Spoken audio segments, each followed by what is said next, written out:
Well, like I said, pretty much majority of the fan base has indicated that Kane is a boy. Still, they're not sure how to present it. You see, that's the thing. And I don't think it has anything to do with the fact that the sales of the toys didn't do so well. And that it's a one-off thing. It's a continuation of victory. It's a continuation of victory. But you know, there's probably another controversy too as to why, another controversial reason why Zone has not been released. It's basically the fact that you've got 9 Decepticons back from the old days. I'm not lying. When you take a look at Transformers Zone and you look at the history, the new leader of the Decepticons, Violent Jaltrax, or whatever his name, VJ, I'll just call him VJ. Violent Jarax, or Jarax, or whatever you want to call him. I'm not trying to say this is a fact, but from my personal opinion, that I believe the reason,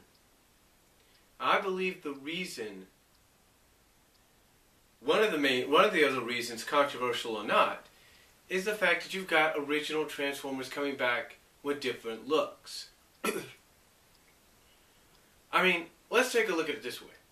According to the history of Zone, this new leader of the Decepticons rebuilt a majority of the combiners, of the giant, huge Decepticons, if you will. Mostly the combiners and a few other exceptions. Those exceptions, of course, being Trypticon and I think Zorax, Scorponok. But everybody else, a combiner, Devastator, King Poseidon, Menasor, Predaking, if you will, Bruticus. You know, the list goes on. And pretty much all of them, according to the background, were rebuilt to the way they were when they would combine, given new armor, and given titles of generals.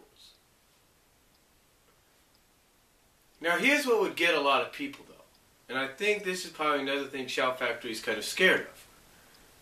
The fact that when you look at these generals, and knowing the history of Transformers before that, you pretty much ask yourself, well, if this is Predaking from G1, if this is Menasor from G1, Devastator, Bruticus, if you will, Abominus, there was another one. You know, King Poseidon. And again, the list could go on. If these are combiners, if these generals are the combiners, the Decepticon combiners, then don't they separate?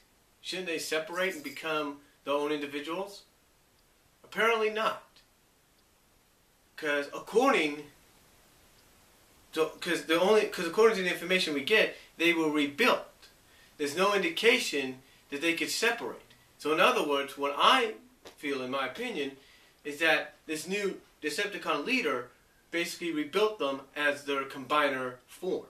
He didn't say, okay, you guys can separate and all that. You're just going to be who you combine to be. Just my opinion.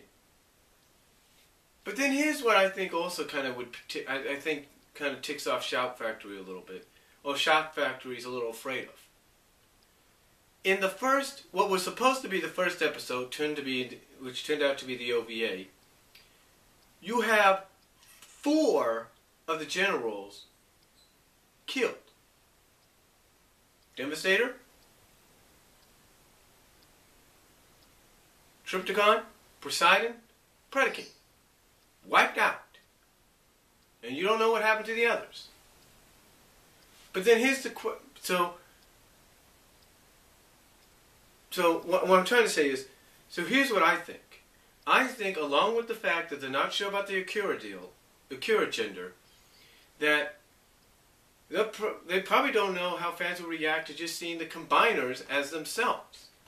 You know, the combiners, the Constructicons, the Terracons, the Stunticons, the Combaticons, the Seacons. You know, they want to be the Predacons, if you will. They're probably not sure how fans will react to just knowing they're just going to remain in the combined form. Because it doesn't make sense.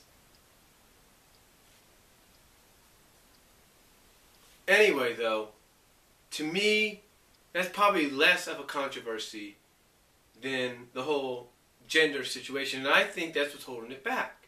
But even with that or not, they could have easily, like I said, put it on here as a bonus episode so that we would have the entire animation thing complete.